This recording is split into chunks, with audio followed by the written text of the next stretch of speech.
Olá, eu sou Marta Ramos Xavier e eu estou aqui estudando Café com Palavra. Eu fico daqui tomando o meu cafezinho e você aí estudando a Palavra de Deus comigo. Você é minha convidada, seja muito bem-vinda. E neste café com Palavra, nós vamos estudar o livro de 1 Samuel. Se você gostar, você compartilhe com a sua amiga, com a sua irmã, com as irmãs da sua igreja. Compartilhe com quem você sentir desejo, ok? Então, gente, eu vou estudar hoje o livro de 1 Samuel e nós vamos encontrar nos escritos judaicos, foi aonde que eu busquei informações. Os escritos judaicos, eles fornecem um material biográfico que entra em cena Eucana, pai de Samuel. E aí surge Ana. Ana, ela surge no meio de uma história que miraculosamente Deus vai agir.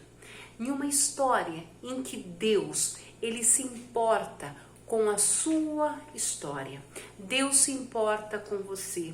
Deus se importa com a sua história, sim. Assim como ele se importou com a história de Ana. Deus, ele se importa com você. E é nessa cena que nós vamos encontrar o quê? Ana, Eucana e surge Samuel. Israel, ele precisava que Deus, ele por um momento, Deus entrasse nessa história, Deus entrasse em cena. E quando nós lemos no versículo de número 5, a Bíblia diz que Ana, porém, dava porção dupla. A Ana, ela não ficava de fora dessa festividade nas ocasiões em que acontecia as festividades. Ana, ela subia, ela ia até Ramá adorar a Deus. Ana, ela subia para adorar a Deus, mas Ana, ela chegava lá tão destruída, tão desfigurada, gente. Ana chegava lá que era de olhar e dar dó, de tão amargurada que ela estava, de tão angustiada que Ana estava. Chegava a dar dó de ver a situação de Ana. E, por sua vez, ela era muito amargurada diante de tudo que acontecia. O desespero, a incerteza batia ali no coração, porque Ana, ela não tinha um filho, ela não tinha um herdeiro para deixar para Eucana. E se ela não tivesse um herdeiro, toda a herança, o nome, tudo quem levaria eram os filhos de Penina. Versículo de número 6 diz assim: a sua rival. Penina era o nome dela. A sua rival chamava-se Penina. Provocava Ana de uma tal forma, salientando o fato de que Ana, ela tinha alguma coisa com Deus. E Deus, por sua vez, tinha alguma coisa contra Ana. Por isso não lhe dava um filho. Olha que ponto que Penina provocava a Ana. Mas o Senhor, mas Deus havia encerrado a madre de Ana. Era um propósito de Deus. O pedido de Ana já tinha sido atendido. Ana, ela foi atendida, mas ela não sabia o tamanho do presente que ela ganharia de Deus. É o que a Bíblia fala em Isaías: aquilo que o ouvido não ouviu, os olhos não viu e não chegou no coração do homem. Deus tem além para dar para aquele que nele espera. Era isso que Deus estava fazendo com Ana. Deus já tinha concedido-lhe o seu pedido, mas ela não tinha ouvido, ela não tinha visto e não havia chegado no coração de Ana. Mas Ana, ela continuava ali. Ela era uma chave importantíssima para Israel. A história de Israel iria estabelecer tendência para aquela nação, porque Deus havia guardado o ventre de Ana. Deus precisava daquele ventre e Deus havia reservado aquele ventre. Por isso que nós encontramos na Bíblia quando diz: e Deus havia encerrado, foi o próprio Deus que encerrou. No versículo de número 7 nós encontramos assim: todas as vezes que Ana subia à casa do Senhor. Embora as mulheres não tivessem o dever, as mulheres não tivessem a obrigação de ir até o templo, Ana, ela ia todos os anos ao templo em Siló, porque ela viu o exemplo do seu marido, mas também ela tinha vontade própria, ela amava tanto ao Senhor que ela ia por vontade própria para adorar, ela ia com vontade própria para sacrificar, ela ia por vontade própria para fazer devoções ao Eterno, ela ia por vontade própria para adorar o Criador, porque ela sabia que a vitória dela estava na casa de Deus, que a vitória que ela precisava, ela ia encontrar no altar. Ela sabia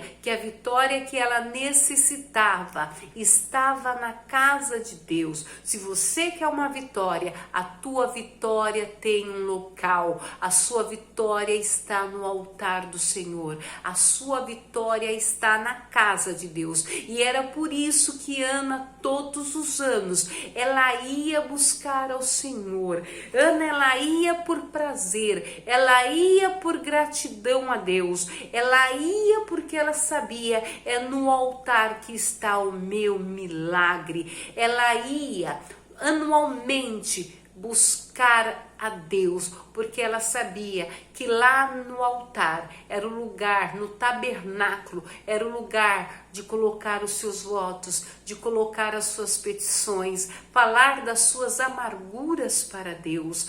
Era o lugar aonde ela sabia que era a casa de Deus, o lugar que ela poderia derramar a sua alma perante o Deus. Então Ana, ela sabia, ela amava tanto a Deus que todos os anos ela ia na casa de Deus por prazer. Ela ia para fazer votos ao Senhor, ela ia para sacrificar. Embora ela não precisasse, porque se o homem da casa fosse ao tabernáculo sacrificar, a mulher não tinha necessidade, mas ela sabia da necessidade que a alma dela desejava. Ela sabia o quanto ela amava o Senhor, então ela ia à casa de Deus por prazer. E Ana, ela andava por 24 quilômetros por vontade própria, por amor ao Senhor. Ana chorava diante dos insultos, das zombarias que era lançado contra ela por sua antagonista, chegando a ponto de Ana ela não comer, ela não querer as ofertas pacífica, embora ela recebesse do seu marido porção dobrada. E entre tantas provocações de Penina, sem dúvida, Deus estava ali vendo todas as coisas, porque Deus ele vê, e Deus ele via a esterilidade de Ana, como Deus também via as provocações de Penina. E aí o que acontece?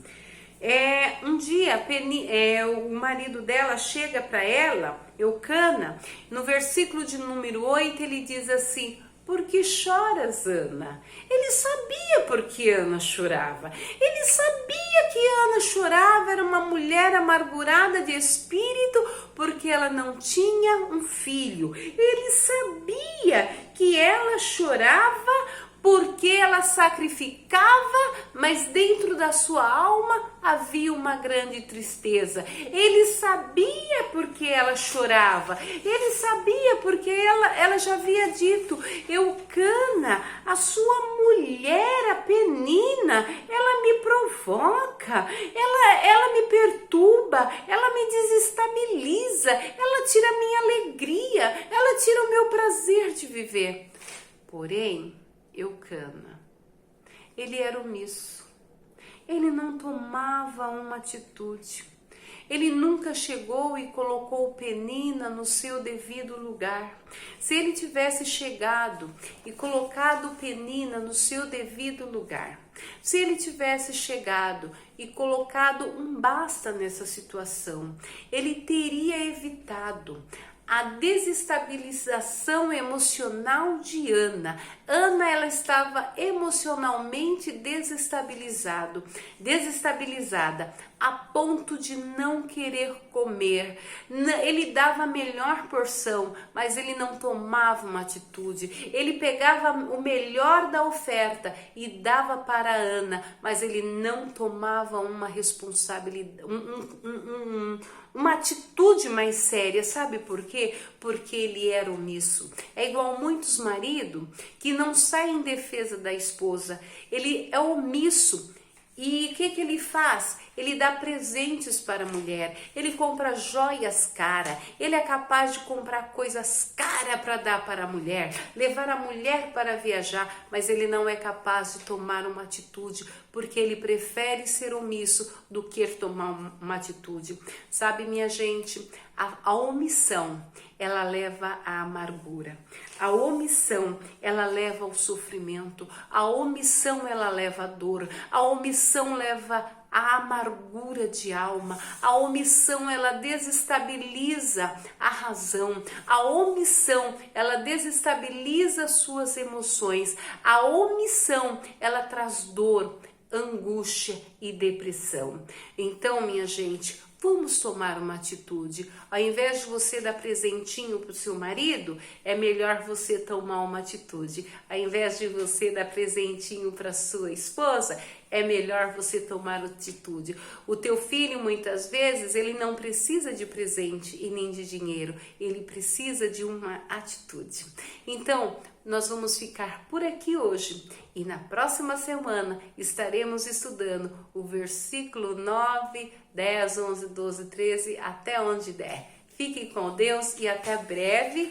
Eu aqui tomando o meu cafezinho com palavra e você aí estudando a palavra de Deus comigo. Fique com Deus e até breve. Um beijo. Uhul!